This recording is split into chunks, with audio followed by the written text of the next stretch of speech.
Hello everyone. आज है 2024 का आखिरी दिन और कल से नए साल की शुरुआत हो जाएगी।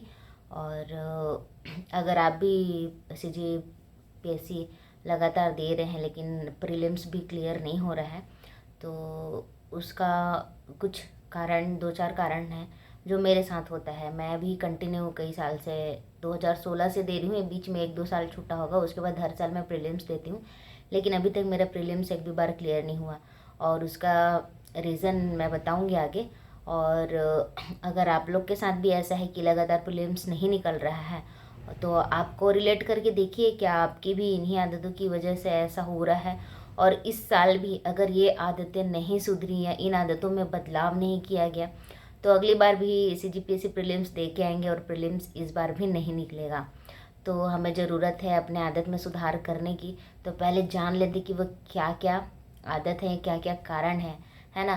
तो सबसे पहले तो जैसे फरवरी में एग्ज़ाम होता है ना, तो जो शुरुआत है, जस्ट गर्मी का जो है मेंस ख़त्म होता है जून में, मई जून में, तो जुलाई से स्टार्ट कर देना चाहिए सी जी पी एस सी की तैयारी अगर आप फोकस्ड हैं तो हम लोग क्या है, एक एग्ज़ाम में फोकस्ड नहीं रहते।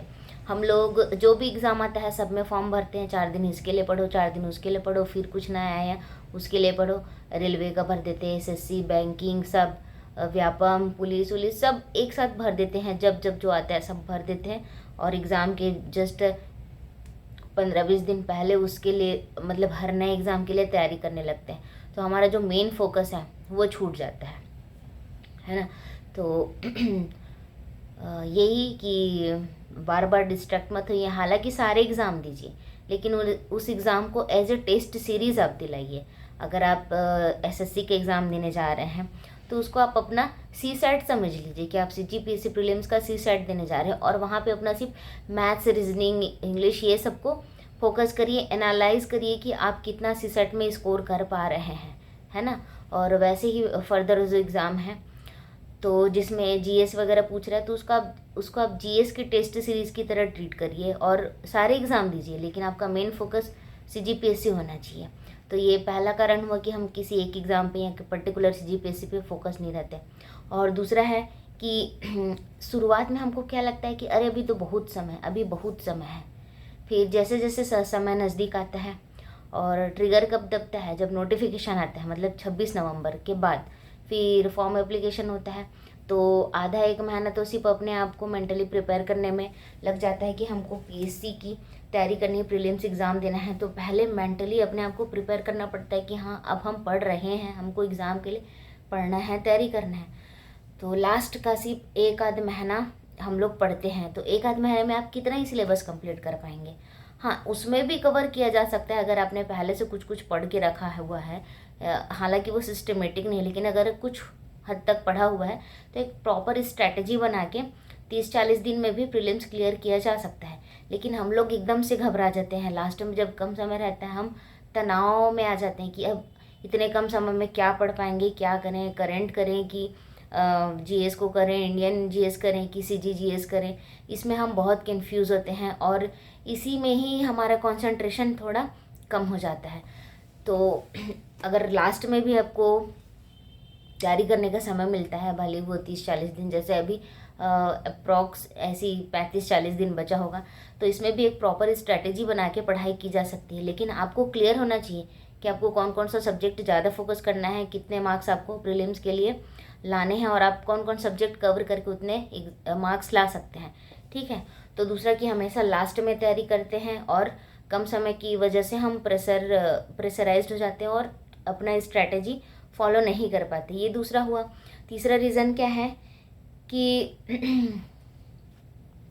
हम जो दूसरे एग्ज़ाम की तैयारी कर रहे हैं उसके चक्कर में जो हमारा मेन फोकस है, जैसे आप कोई भी एग्ज़ाम ले लो, जैसे हम सीजीपीएससी की बात कर रही हूँ, तो हम ना तो उसका प्रॉपर स्ट्रैटेजी बनाते हैं, ना उसका सिलेबस कंप्लीट पढ़ते हैं, प्रीवियस ईयर क्वेश्चन नहीं पढ़ते हैं।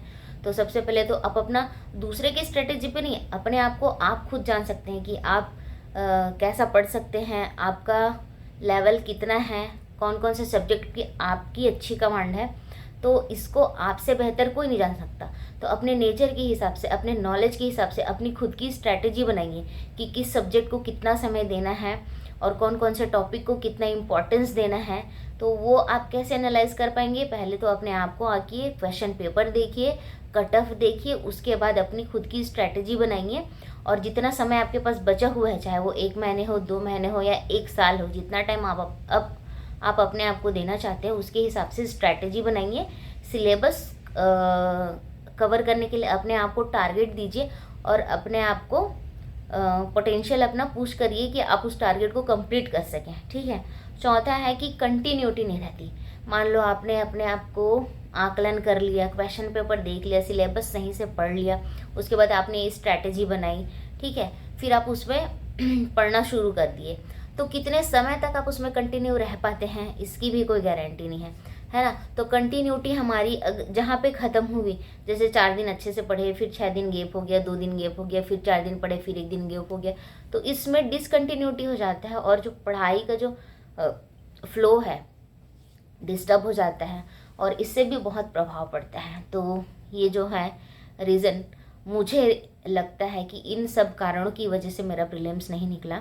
और 2024 में जो साल जा रहा है, तो इन आदतों को मैं इसी साल में छोड़ रही हूँ और 2025 नए साल से नई शुरुआत करते हैं। और आप भी अपने आप को देखिए, परखिए, अपने हिसाब से स्ट्रैटेजी बनाइए और उन पुरानी आदतों को जिनकी वजह से आपका प्रीलिम्स नहीं निकल रहा है छोड़ दीजिए और अगले साल अच्छे से तैयारी करिए।